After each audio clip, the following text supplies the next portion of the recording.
Hi everybody, today I want to talk about two movies where I had the complete opposite experience watching them than I did going in. I expected to not really like one because I didn't have very fond memories of it the first time that I watched it, and another one came with such high praise that I was really expecting to enjoy it, and I actually had trouble sitting through it after even the first hour mark. I was just kind of like, it was almost a chore to finish it because I really didn't enjoy any of it. The first thing I'm going to talk about is this widescreen edition of Reservoir Dogs. And this is one that I saw many years ago, early 2000s, I guess right when I was going into high school. And it was the first time I saw it. I saw it with a bunch of friends, and sort of pizza night at a friend's house, and I was kind of watching it, but other things were happening. And I remember not really liking it. And this is one of those ones that I got for free, and I'm like, well, maybe I'll give it a rewatch because I do like some of Tarantino's other stuff, and maybe that just wasn't the right environment to watch that in. But at the back of my mind too, I'm like, I'm probably still just not gonna like it. And I was pleasantly surprised at the opposite. I actually really did enjoy this one very much. And talk about the movie a little bit, and then a little bit about why I think I didn't enjoy it quite as much the first time, and why, as much as I do enjoy this, it still would not be one of my favorite Tarantino films. And this is a movie that is, I would describe it as a heist movie that is not about the heist. It's about the post-heist. And things went wrong, and there's a rat, and there's you could almost say a lot of it, as far as the structure of the dialogue and the mystery of what's going on with the different characters, it kind of has elements of The Thing, especially John Carpenter's The Thing, where it's that unknown, or the one episode of The X-Files. It really has a lot of that, trying to figure out, like, who's the rat, who is who, and beyond just, who's betrayed them, who is who, and what are their different goals in this different scenario. And it's some really great wordplay and wonderful dialogue, and it has a lot of that. Now I think Tarantino's staple of kind of going backwards and forwards in time, seeing before the heist and immediately after the heist, and then the aftermath afterwards, and what's going on, and who's maybe an undercover cop, but who's really this and that. And it really works very, very well, and there are elements that you can figure out rather quickly, and other ones where you think you figured it out, and then you're like, well, maybe I'm not wrong, maybe this person is this. And the characters are so well formed that within these great just hilarious often, and sometimes violent, and sometimes dramatic verbal sparring between all these different characters, you really get a good feel for them, and it's really just a fast-paced, enjoyable film that is presented in a way where it's not just a traditional heist movie. It's not hyper-violent for the sake of violence. It's not. It's gory in the ways that it needs to be, and for such an earlier Tarantino picture, for a directorial debut, he did have one before this they did that I don't think was ever actually officially released, and I think part of it was lost in a fire or something. I'm not sure what that one is, but as far as something that you can physically go out and buy and is real, like something that you can find that is in kind of the first movie of Tarantino, would be this. And for that, he does a pretty masterful job for an early film of finding the parts where you create this balance of, when do you show the violence, and when is it more effective when you don't show the violence? And that's something that some movies don't quite, especially in the horror genre, sometimes don't quite master in some of the better horror movies, and some of the better action movies, and some of the better dramatic movies like this that have great comedic elements. Sometimes that's a hard balance to draw, like the torture scene in this. There's a torture scene in here where it shows just enough to really put you in the mindset of what's happening, but then doesn't show its most gory elements, because he does a great job of understanding. He's definitely someone who I could listen to talk about film even longer than watching his actual films. A great understanding of film, and understanding when you want the audience to put their own minds and their own image of what's happening in the film, because that's more powerful than anything you could actually put on film, and when you actually do need to show the violence to get your point across. And this, to me, was a wonderful example, watching it the second time on here on LaserDisc, that I don't think I appreciated that as much the first time I saw this. So that works really well. And overall, it's just a fantastic movie that still definitely holds up. I'm glad I got a chance to watch it again. I'm glad I got this, for free, because it's one I probably wouldn't have gone out and purchased on my own. So I'm glad that I did, because now I'm glad to have a copy.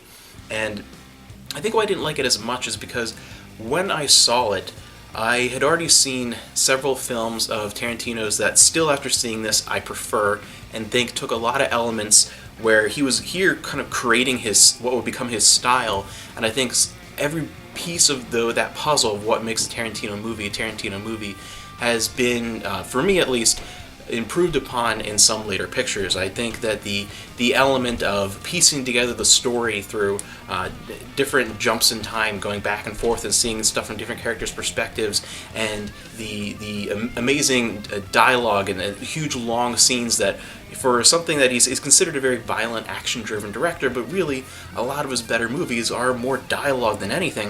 I think those elements were done so much better in Pulp Fiction, which I saw first. And I think as far as creating characters that you care about, that you can really sympathize with, and you can really sort of just feel what's happening to those characters and really care about them, I think that element was done better in something like Jackie Brown. And I think that the overly stylized elements were done better in Kill Bill. And I think I had not seen Kill Bill Volume 2 yet at that point. I think I'd seen just Volume 1. But having seen all those pictures that I think individually improved upon certain elements that were started with this, having seen them first and then seeing this, I think I didn't appreciate it as much the first time. But going back, I absolutely enjoyed this one more than I was expecting to, so I'm very, very happy that I have that, and I actually have it now on DVD too, with a Tarantino collection that I picked up recently. And then one that I was expecting to like, because I like pretty much everyone who's in this, and it got pretty high praise, but I just really did not like this at all. And I had to pair this because I saw them pretty much close to the same time, and also because this is a film that has a relation to Tarantino, Natural Born Killers, a movie that was... The sun is not cooperating today, I'm sorry about that. Natural Born Killers, which it was written by Tarantino but was directed by Oliver Stone. And after watching this, I agree with Tarantino, who I think at one point said something along the lines of, "I hate that film. If you like the things that I make, don't watch that film." Not a direct quote, but he said something along those lines I remember reading. And I was like, wow, but this comes with pretty high praise. Maybe I think I'll like this. I'll check it out anyway. But yeah, oh man, this to me, it didn't accomplish what it wanted to be. I think to me it was Oliver Stone trying to be an auteur and really failing at it, kind of falling on his face. It was not something that I think was successful in what it tried to be. And again, I like pretty much everyone who's in here. Tommy Lee Jones, Juliette Lewis, I like. Woody Harrelson, Robert Downey Jr., who I think was one of the better performances in this. Overall, it just, I don't know, just so many people. And Oliver Stone as a director, I tend to like some of his stuff too, but everything about this just, I didn't find it enjoyable at all. And it's about a couple who become serial killers, and it's all about the media's glorification of violence and how we create these superstars and really almost not just create copycats, but create controversy in how they influence young minds. Something comes to mind with what was that Netflix series, the 13 Reasons Why, and how that kind of, in some ways, in a very strange way, almost promote suicide, and like, here's a great way to get back at everyone, here's a great way to get attention. And we do this in many forms of media, and particularly this, I think, was focused somewhat on how movies and TV portray that, but also in the large scale more how network news focuses on those kinds of things, where the only thing that's newsworthy tends to be something horrible, and then we would keep, in a situation like this, keep focusing on this for ratings and almost create them an image about these characters as if they're the same thing as a superstar, same thing as a movie star, same thing as a rock star. You get this cool image, and interviews with young teens throughout part of the movie, people talking about how interesting they are and exciting, but no, I wouldn't really do that. I wouldn't go on a murdering spree. That's wrong. But these guys are so cool, and this image that we create, and I like the message that it has, but I don't think it's presented well in a couple different forms.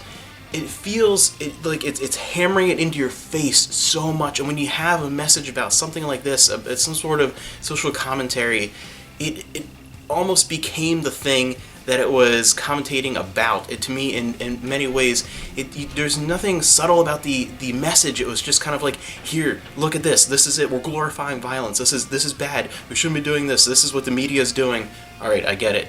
2 minutes later, look, this is what we're doing. And it constantly was hammering home this message, and there was just there's nothing about it that I think got the message across in an interesting way and actually it didn't make you think about it in an intellectual sense, and didn't really make you think about, well, what can we do to change this? It just kind of made you think about the same message over and over again that you can get pretty much from reading the back of, the movie box kind of thing. It really just, to me, its message wasn't displayed properly. It wasn't directed properly. It just didn't come across in a good way. And to me, it just felt so chaotic and disjointed. And part of that is on purpose to really get across the frantic feeling of what's happening and the chaos sort of in their minds, and the chaos and frantic energy of the 24-hour news cycle and glorifying violence. And so part of it's on purpose, and part of it to a degree I understand it and accept, but after a certain point it just becomes nonsense. It's too frenzied, it's too crazy, it's too over the top, it's too just bombastic with its imagery, and a lot of it just comes across as gibberish, and not in an interesting, fascinating way that really propels the message, just in a way where it's trying too hard to be this quirky, creative, out there kind of thing without actually accomplishing that. I could see where some people would enjoy this and maybe enjoy that frantic energy and imagery, and maybe its message comes across a little bit more clearly to them in a way that's not hitting you over the head. But to me, it was way too crazy and chaotic, and not in an enjoyable fashion for me personally. And just, to me, it didn't get its message across in an appropriate way. It was just complete nonsense and insanity, and I really just didn't enjoy this one. I'm happy that this was a freebie, but it's one that I'm happy to have because it's a freebie, because it is one that has come up many times in discussions, and there's a bit of controversy around it, especially when it was released. So it's an interesting one to have, just to have a piece of cinema history, and one to talk about, and one where I would love to sit and watch this with someone who does really love this movie, and really sit down and talk a little more in depth than just kind of doing an off-the-cuff casual thing here, talking about it.